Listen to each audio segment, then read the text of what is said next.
Hi, I'm Dr. Jason Gifford from Brigham Young University, and today I'll be talking about the critical power threshold. We'll discuss the bioenergetics of it, why it's important, and why you should probably be measuring it. This will serve as a general background into critical power. It's a pretty technical concept, but hopefully this will get you enough of a background to be able to understand papers and the concept in the future. So first off, I'll start off discussing what exactly is critical power. Then we'll discuss the physiology that leads to the existence of this threshold. And we will then talk about really briefly why you should care about it and ways it can be applied.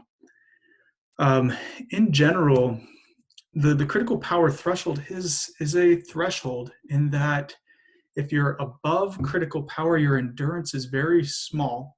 But if you're below it, under the threshold, you have a huge amount of endurance. And that's illustrated by this concept, and this curve over here is going to become very familiar. Here we have the maximum duration of exercise that you can sustain for different exercise intensities: moderate, heavy, severe, and extreme intensity exercise. Now, you know intuitively that the maximum amount of power you can generate, like you would see during a Wingate test, you can only sustain that for a couple of seconds, that max power. And if you want to hold just a little bit less than that max power, you might be able to hold it for 10 or 20 seconds. If you decrease the power, you get a little bit more sustainability, right? If we get down to the maximum power achieved during a graded exercise test, what I call a GXT max, the power during a VO2 max test, you can hold that power for somewhere around 3 minutes or so, depending on how the protocol was run. But now look, if you hit this critical power threshold that we're going to talk about today, when you're below that critical power threshold, you're if you're above it, if you're operating at intensity above critical power, your sustainability is somewhere around 20 minutes maximum. If you go just below it, now we're looking at a sustainability somewhere around 2 hours, an hour to 2 hours. So we have a huge change in the amount of sustainability with just a very small change in power. In fact, we'll see in a couple of minutes that studies have shown that if you're 5% above critical power, your endurance is somewhere around 12 minutes. If you're 5% below it, under the threshold, you can go on and on and on over an hour, okay? So let's talk about this. What is critical power and why is it important? And I'm going to try and have this make sense by giving an analogy or a metaphor. First of all, VO2, when we talk about critical power and endurance, first off, people be like, well, why do you need another threshold? Why do you need to measure this? We have VO2 max. Well, it's different than VO2 max. VO2 max is the highest rate of oxygen consumption you can achieve, but it doesn't tell you anything about sustainability. You can only hold that power or hold VO2 max for a minute or two, not very long. In order to get to VO2 max, you actually have to produce a lot of fatigue-inducing metabolites in the process, which means you can't hold VO2 max for very long. On the flip side, critical power, instead of being the highest possible aerobic power, critical power is the highest sustainable power or metabolic rate. And if you're at this level or below it, you're not going to be producing a ton of these fatigue-inducing metabolites. And so you'll be able to persist with the exercise. Another important thing is that endurance at a given intensity is even more related to critical power than it is to VO2 max. And I'll show you that in a second. And finally, if you know someone's critical power, you can guess how long they can sustain a certain power output. Now let's talk about the relevance of critical power to endurance. I've been doing a study with some of my graduate students over the last year or so, and we've been exercise training individuals for 8 weeks. And we're measuring the change in VO2 max and comparing it to the change in endurance. We had them go at a fixed power output, let's say 220 watts, before training and after training. And after training, they're getting trained so they can go longer at that 220 watts. Well, if we compare the relationship between the change in VO2 max to that change in endurance, how long they can hold 220 watts, It's unrelated. There might be a little bit of a relationship here, but it's not very strong, right? What this is telling us is that our change in VO2 max doesn't have the strongest relationship or influence on our endurance. But in the same study, we're also measuring critical power. Now, the change in this critical power threshold, if it goes up by a few percentage points, it's strongly related to the change in endurance at that 220 watts. So by increasing our critical power without even worrying about VO2 max, we can have big changes in our endurance capacity. Now, this becomes also important because critical power is not always at a fixed percent of VO2 max. In some people, their critical power might be at 50% of their VO2 max. In other people, it might be all the way up to 85. The higher it is or the closer it is to your VO2 max, the more usable your VO2 max is, the higher a percentage of your VO2 max you can actually sustain. So what you would want to do is have a high VO2 max and have a high critical power as well that's at a high percentage of that VO2 max. So this is all to explain that critical power tells you a lot about endurance. So what is this critical power? And how much of an ATP consumption rate or how much of a power output can I sustain? To illustrate this concept, I want to relate critical power and energy expenditure to your money expenditure, cash expenditure with your monthly budget. So let's say that you want to get a new car. Okay, you're trying to figure out what car payment you can afford. So you have a monthly income of $1,000. And lucky for you, you also have a savings of $500. Now, just like anybody, you have monthly expenses. That $1,000 can't just go all toward the new car.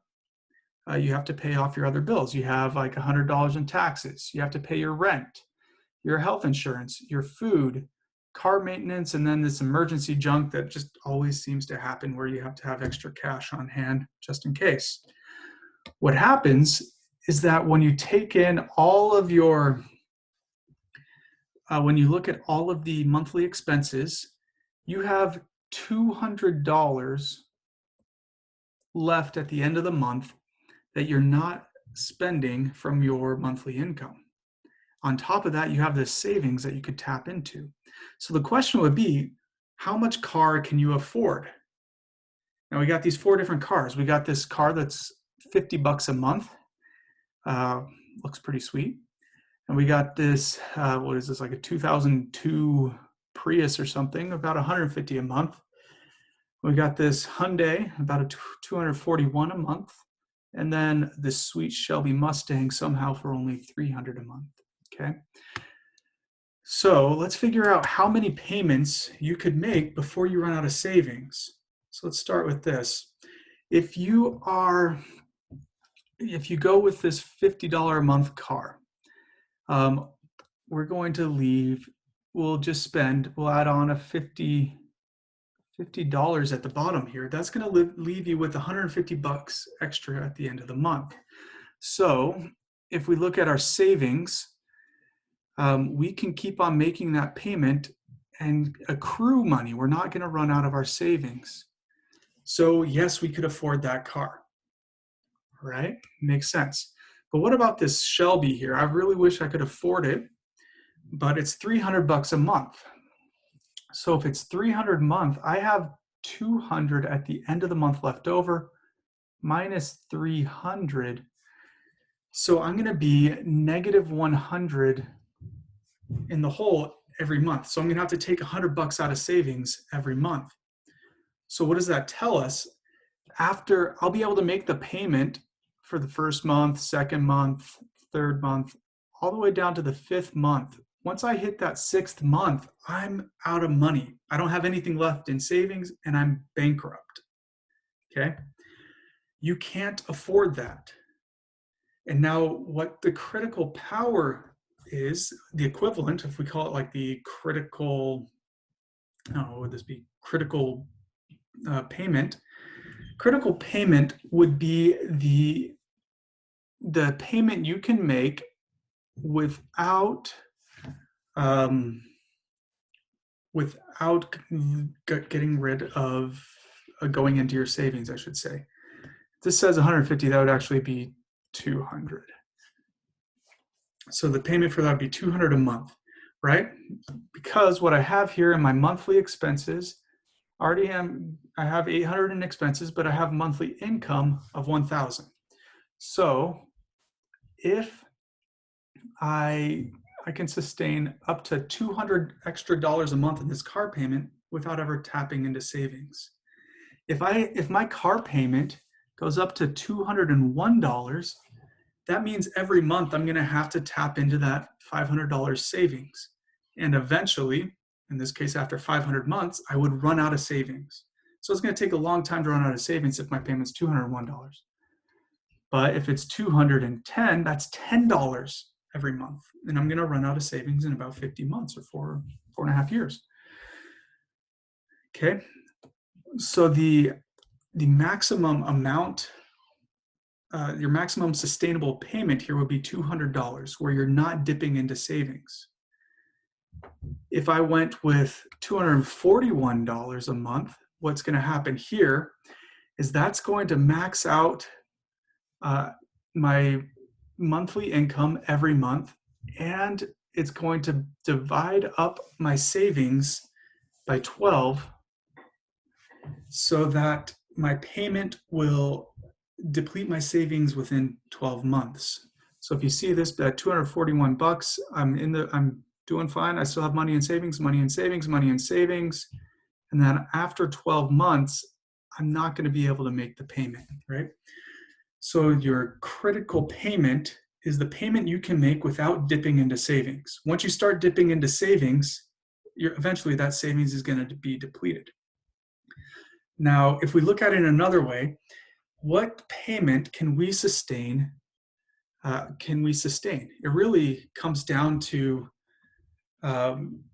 is our car payment above or below that critical payment level, right?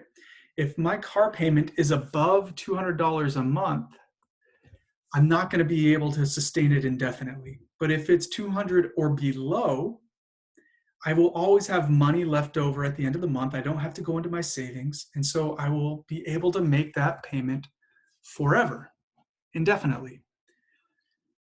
But as soon as my payment exceeds that $200, now I'm going to run out of savings eventually because I have to tap into my savings every month, right? Now, the closer your payment is to that critical payment, the more sustainable it is. And once you're below that critical payment here of $241, or sorry, $200, once you're below $200, that payment is sustainable forever. All right. Now notice this curve where it's not a linear relationship, right? It's not that it doesn't go like this where sustainability just changes linearly. It goes from being sustainable to not sustainable as soon as you pass that threshold. Now we see the same concept in exercise. So here's some data I collected on myself actually. So I got on a bike and I exercised at several different power outputs and measured how long I could go before I fatigued at that power output. Now we're going to look at the critical power threshold here. So here's what it looks like. That same kind of threshold. If I'm doing a wind gate, the max power I can achieve for 1 second is somewhere around 950 watts. And then for 30 seconds on a wind gate, I can hold somewhere around 700 watts. Now my sustainability is going up a little bit. For this, I can sustain for about 120 seconds. And now if I'm at 200 watts or 210 watts, I can sustain that for over 60 minutes. But as soon as I go over 210, if I go to like 215, now my sustainability is under 10 minutes. What happens is my critical power, at least on this test, was somewhere around 209 watts. So if I stay at a power output below 209 watts, I can hold it for a really long time, over an hour. But as soon as I go over 209 watts, now I'm dipping into my physiological savings and I'm going to fatigue eventually, usually within about 15 minutes, less than 15 or less, depending how far above your critical power you are. So what is this critical power? Critical power is the sustainable income of energy of ATP resynthesis. It's predominantly VO2, aerobic metabolism, but you can sustain a little bit of anaerobic metabolism at this point. It occurs well below, not well below, but occurs below your VO2 max. In some people, it's as low as 50% VO2 max, and it can be all the way up to about 90% VO2 max in really trained people. Now, the equivalent of our savings from our car example, that would be what we call the W prime. So first off, this critical power. Critical power in this plot represents the asymptote here, where if my power, I can sustain this power forever. It hits an asymptote. Now, the equivalent of the savings, or our W prime, is how much bend there is in this curve. It's called the curvature constant. And that tells us how much work above this critical power I can tolerate before fatiguing. And this is partially related, a lot of it's related to how much anaerobic energy you have stored, like your phosphocreatine stores, or how much acid you can buffer and tolerate. But there's also an aspect of aerobic metabolism, VO2, that is unsustainable. VO2 max is not sustainable. Remember, you can't hold it. And so part of that is above your critical power. Now, when you're exercising, you have expenditures that you have to maintain. You always have to pay the taxes of maintaining these ion gradients, getting sodium and potassium where they need to be, and all these other ions. You also have to maintain and repair the muscle and keep all these other things going on. You have to also, if you're doing cycling exercise, you have the active muscles of like your locomotor muscles, like your quads exercising, but you also have to pay the diaphragm and the heart for their job, right? And so these are some of the energy expenditures you have during these exercises. But by far, your biggest expenditure is the contraction of your locomotor muscles. And what happens is that as soon as the energy expenditure associated, or the payment required by muscle contraction, exceeds that critical power, now you're going into your savings, dipping into your anaerobic stores and these other non-sustainable things, and you're going to fatigue eventually, which means you're not going to be able to sustain that power output. You have to decrease the payment, how much energy you're expending for the exercise. You have to slow down, or you just completely stop. Now, this is during cycling. Just like that curve that I illustrated earlier, where it shoots up, right? What about during running? Here's a really fun plot. These are the world records for different events. So I'm looking at the speed achieved during the 200 meter, 400 meter, 800 meter, all of them, all the way up to the marathon, versus how long they were able to exercise at that speed, or their race time, okay? And what you see is the same asymptotic or hyperbolic relationship, where if I change from 10, all the way from 10.5 meters per second to almost 9 meters per second, my sustainability goes from about 20 seconds to about 50 seconds. If I go from 9.5 meters all the way down to 8 meters per second, now my sustainability is about 2 minutes. I can hold that, or people can hold that for 2 minutes. World record people, not me. If we make another jump from 8 to 6, now my sustainability has gone up to about, for these world record people, somewhere around 10 to 12 minutes. But now look, right around here, we have this threshold. And if I go down from 6.5, right here, 6.5 to 6, my sustainability goes from 10 minutes, well, let me write that better, from about 10 minutes all the way to a marathon, which right now is about 2 hours for the world record, just by dropping the speed a little bit. There's this huge threshold where if I stay below this critical power threshold, or critical speed is the equivalent for running, if I stay below that, I have a huge amount of sustainability. But if I just go barely above it, now I'm tapping into this savings, this W prime, or the anaerobic savings, and I'm going to run out of it eventually. My muscles will get tired and I'll fatigue. I won't be able to sustain that speed for very long. All right, so this is all aerobic exercise we've looked at right now. We've looked at cycling, running. This applies to any kind of exercise and pretty much any species. They've done this on horses, lizards, everything. This hyperbolic relationship between power and duration is observed in any kind of animal you look at during any kind of exercise.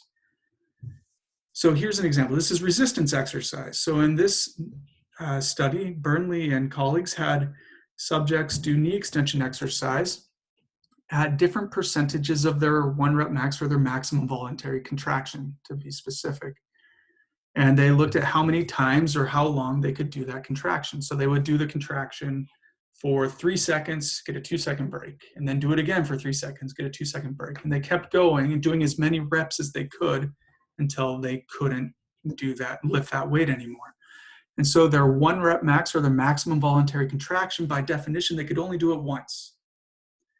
If you drop down from 100% of 1 rep max, or MVC, down to like 55, now they're able to do it for a couple of minutes. If you go to 40%, they were able to go for about 17 minutes. But if you drop just slightly from 40% to like 36%, now they were able to go for about an hour, right? So very small change in intensity, but they're able to go for an hour. What's going on? Below this intensity, below the critical torque, they're able to fuel their contraction with sustainable energy, with their monthly income, with their aerobic metabolism, essentially, and a little bit of anaerobic, but predominantly aerobic. Once you go over this critical torque, now you're becoming much more dependent on savings and unsustainable aerobic metabolism. So at this intensity, ever so slightly, with each contraction, they're dipping in to their savings, into that W prime, and causing non-steady state conditions to happen, which eventually elicit fatigue. So there's this power or torque here. This is just because during this kind of exercise, it's torque or force. We could put force here. There's this force, power output, that you can sustain with sustainable or renewable energy. Okay, renewable aerobic energy that has minimal impact on the environment. And I sound like an environmentalist now, but that's what it is. Below critical torque, it's eco-friendly energy. Above critical torque, you're now getting into non-eco-friendly energy sources that damage the muscle environment or fatigue it. Okay, so this applies to all types of exercise. So what's the physiology of this, right? How is this going on? Well, we have, in general, 3 different kinds of energy production. We've talked about this in the past. We have aerobic metabolism. Aerobic metabolism, in general, we either are metabolizing fats or carbohydrates. We're just grouping it all together right now, okay? So aerobic metabolism is eco-friendly, as I mentioned. It's sustainable. If you're operating at this power output or below, you can fuel most of your contraction with aerobic metabolism or renewable energy, with having minimal impact on the muscle environment. But if you want to exercise at this power output, you can't achieve that with aerobic metabolism. It's too slow. The process doesn't generate enough ATP per second. So you need something faster. And you dip into your first non-sustainable or non-eco-friendly metabolism, which is glycolysis of carbohydrates. This is where the system that's going to produce all the lactate and the acid. So if you want to exercise at a higher intensity, you need to recruit glycolysis. And the thing about glycolysis is that it produces a lot of metabolites. It's producing a lot of acid, inorganic phosphate, and when you're exercising at these power outputs, you also get a lot of potassium outside of the muscle, which hyperpolarizes it and fatigues the muscle, right? So glycolysis leaves its mark on the muscle environment.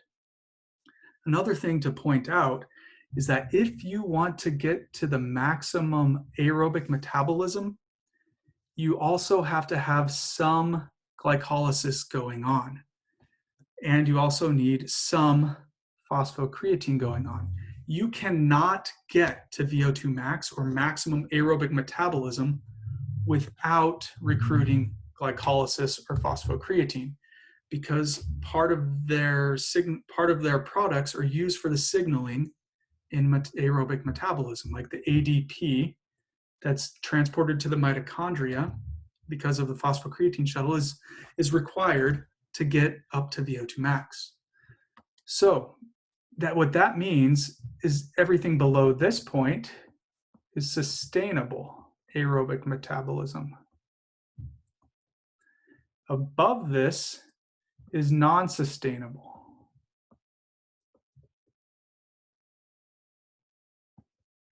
Okay. The glycolysis is going to produce a lot of these metabolites that cause fatigue. And if you need to go to a power output even above that, now you got to recruit phosphocreatine. And that's okay for a couple of seconds, but you have a very small store of phosphocreatine. During aerobic metabolism, you have a lot of carbohydrate and fat in here, especially fat. You're not going to run out of fat fuel during any exercise you're doing. And carbohydrates, you can run out of glycogen stores, which would cause this metabolism to fatigue or to give out.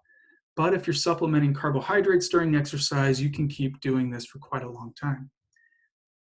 Glycolysis is going to produce these metabolites that lead to non-steady state conditions and fatigue. Think just not eco-friendly. And then phosphocreatine will run out because you only have a little bit. This is like your super savings. This is kind of like what you have in the bank.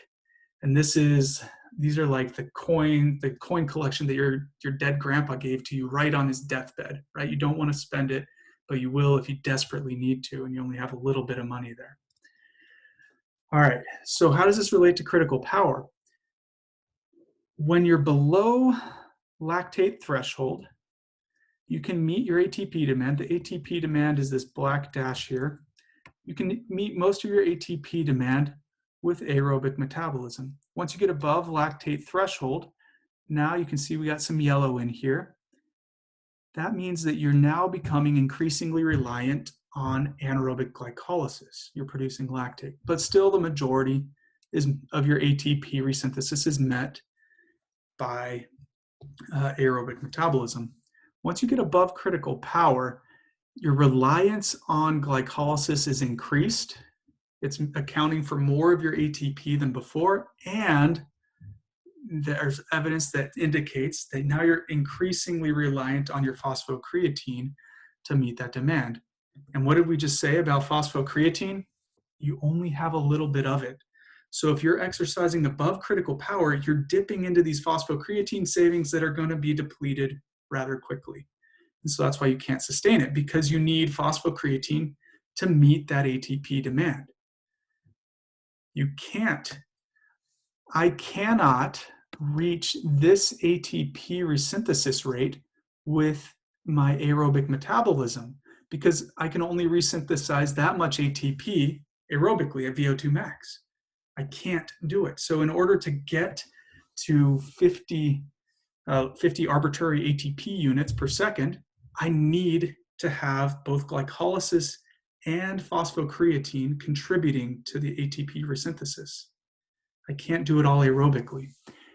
And the more you rely on these anaerobic mechanisms, the faster you're going to fatigue.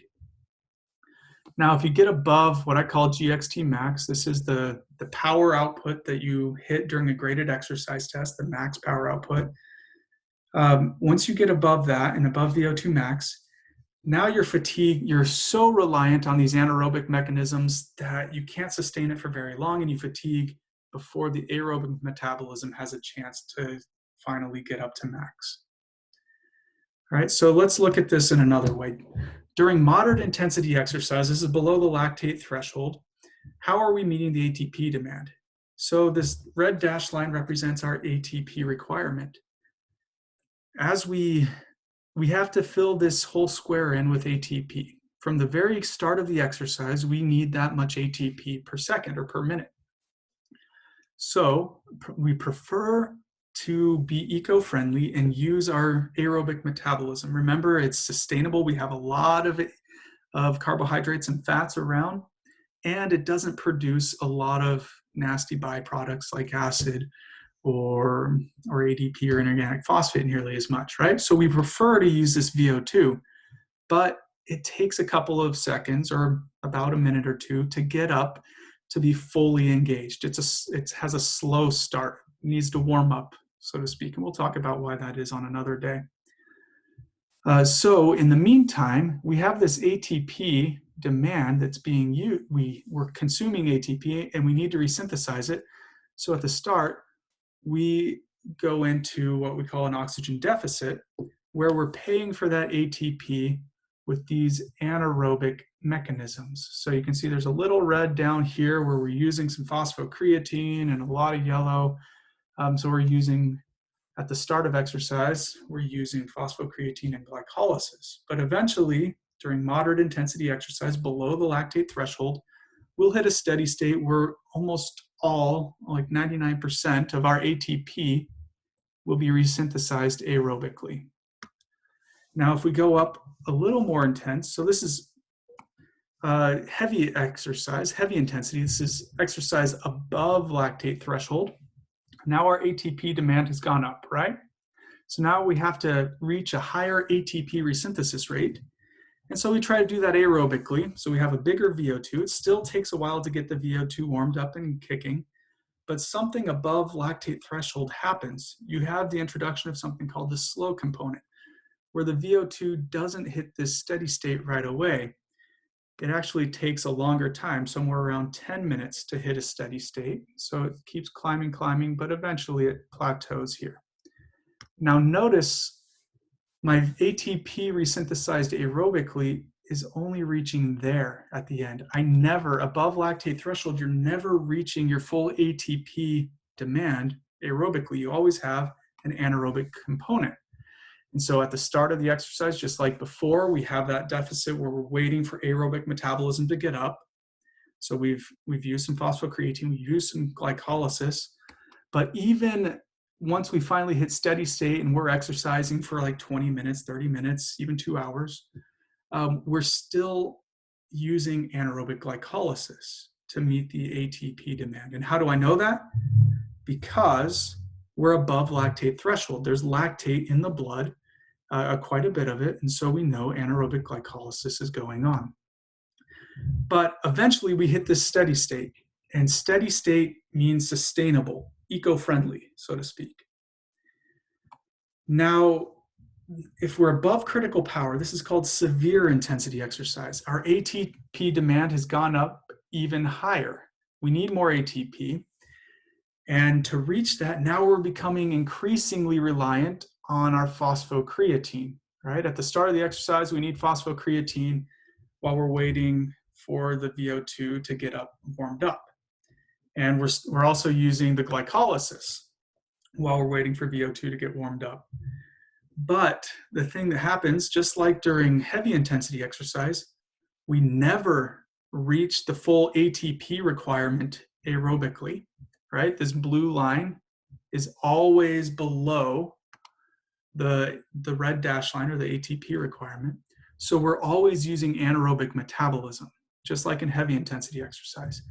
But the difference between this severe intensity, which is above critical power, and heavy intensity exercise, which is below critical power, the difference is that the VO2, the heart rate, all of that, if you're above critical power, it never reaches a steady state.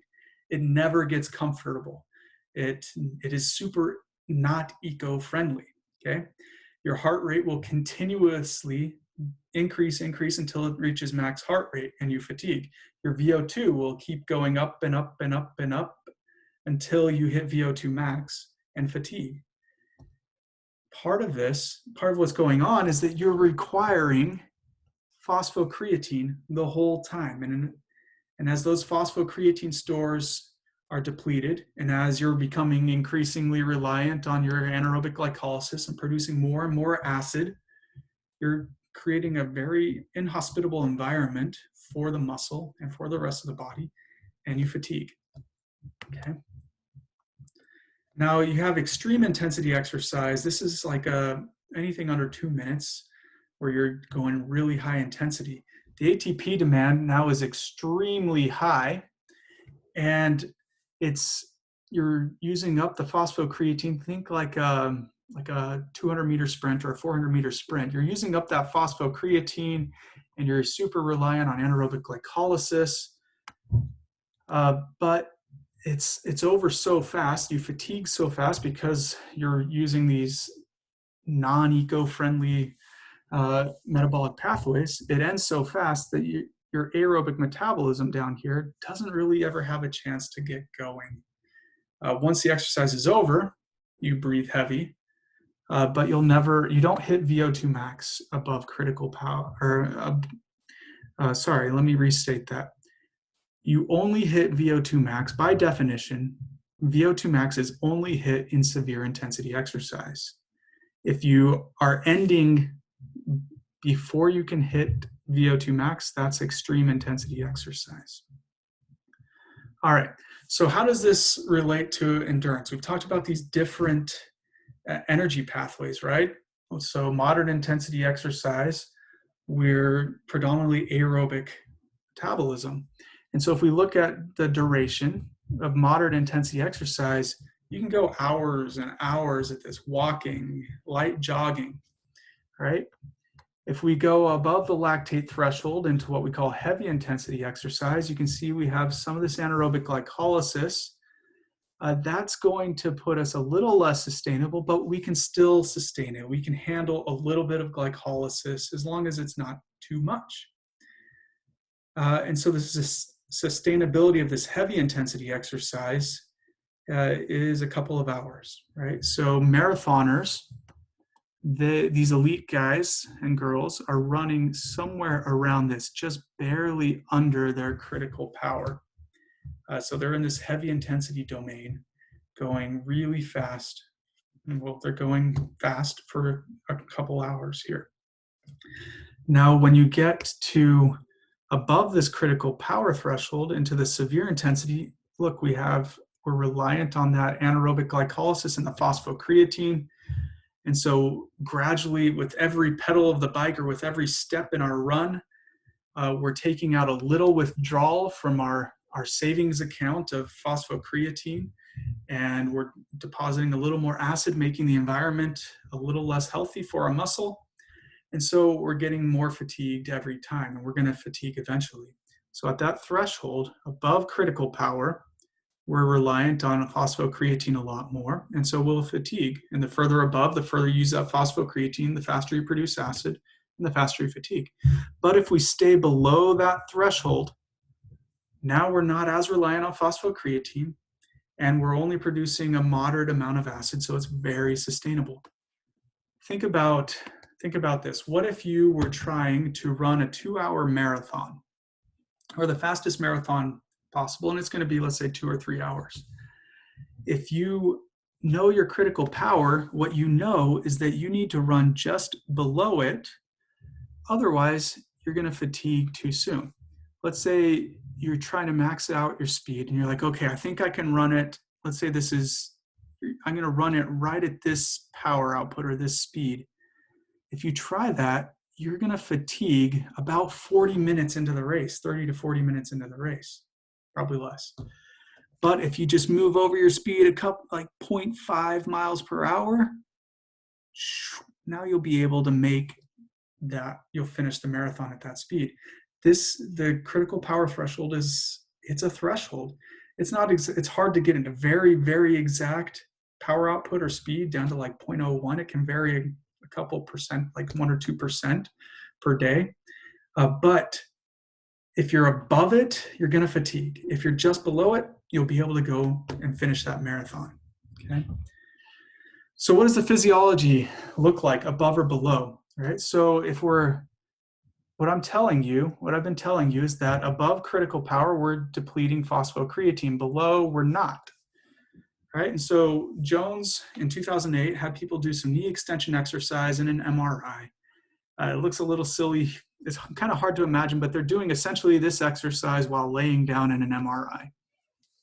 And they had people do it above or below their critical power. And while they did that, they measured phosphocreatine levels.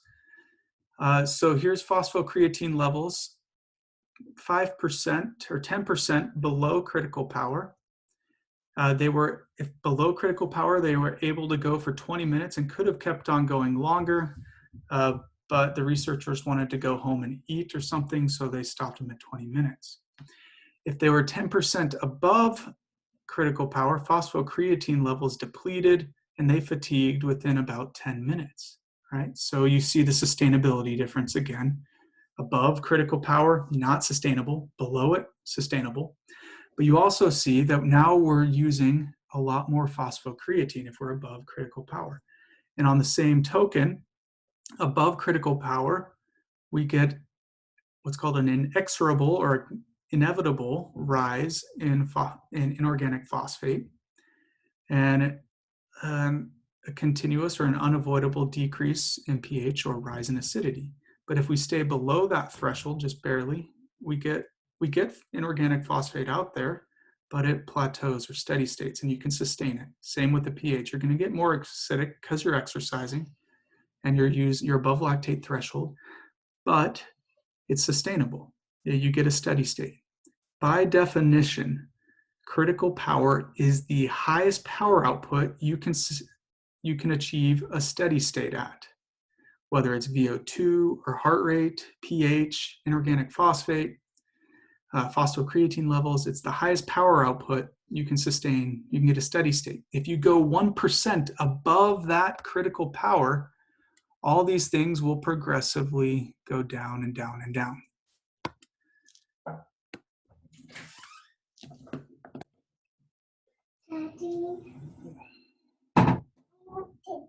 I gotta finish my work here, sweetie pie. Can you say hi to everyone? This is my daughter, Clara.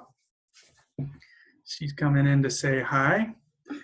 And okay, go ahead on out. I gotta finish. No. Yep. Only one.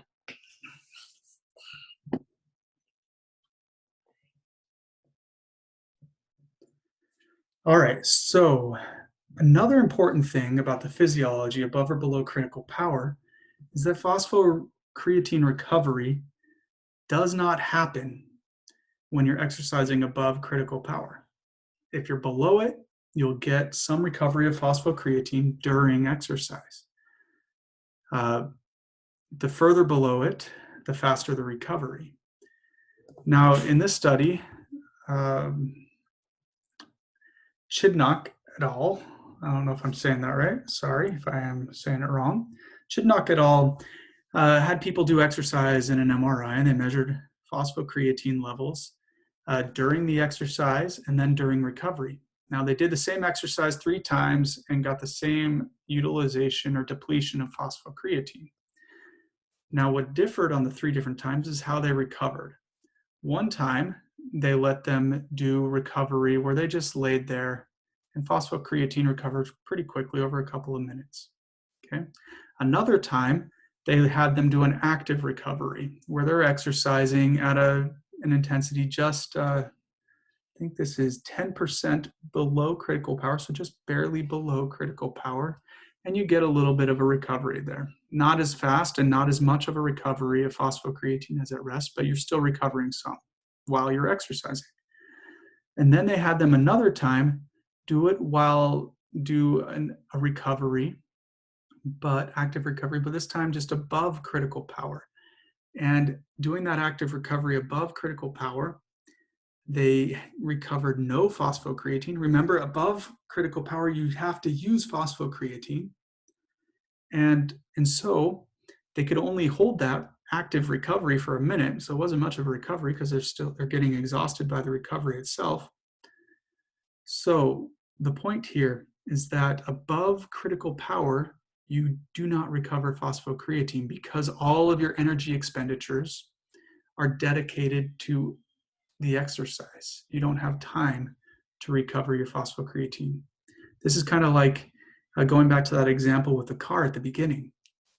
If your payment is above that critical payment level, if all of your expenditures are above your monthly income, right?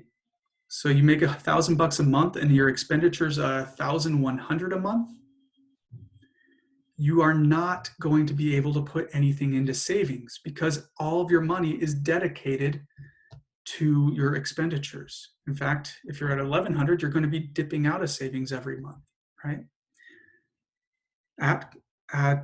If your income and your expenditures are matched, $1,000 a month income, $1,000 a month expenditure, there's no recovery of the savings. You can't put anything into savings because you're spending everything, but you're also not depleting the savings. Critical power is a lot like this.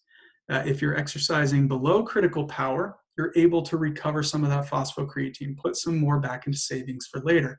If you're exercising above critical power, all of your energy, all your ATP is going towards the exercise itself. You're actually going into debt while you're doing it. So if you're going into debt, you can't put something into savings at the same time. All right, so let's wrap this up by just giving you a couple of reasons about why you should care about critical power. First of all, we see lots of changes in critical power with exercise training, with aging, with disease. This is a study that I published just a couple months ago where we looked at critical speed, just like critical power, but for running, how it changes in masters athletes with aging.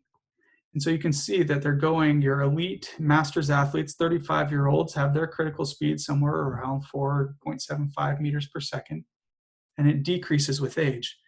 So by about 60, they're down 1 meter per second, or that's about, 20%. And then it's cut in half by the time they're 80 or 90 years old. What kind of impact does that have on your endurance? On the flip side, right now we're doing a study where we're exercise training people, and we're seeing increases in critical power between 10 and 30% for most of the people. What kind of implications does that have for endurance? Well, if you plot out, do some mathematical calculations, if you increase critical power, so let's do an increase first. If you increase critical power by 10%, your endurance at what critical power was in the beginning, so endurance can go up by about 200 to 300%, depending on how close you were to your original critical power. At really high intensities, just by increasing your critical power, a 10% increase in critical power at a high intensity results in about a 25% increase in endurance at that high intensity.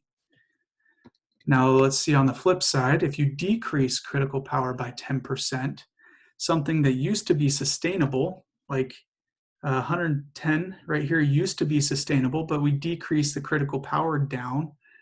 Now it's not, and endurance is going to drop get cut in half, right?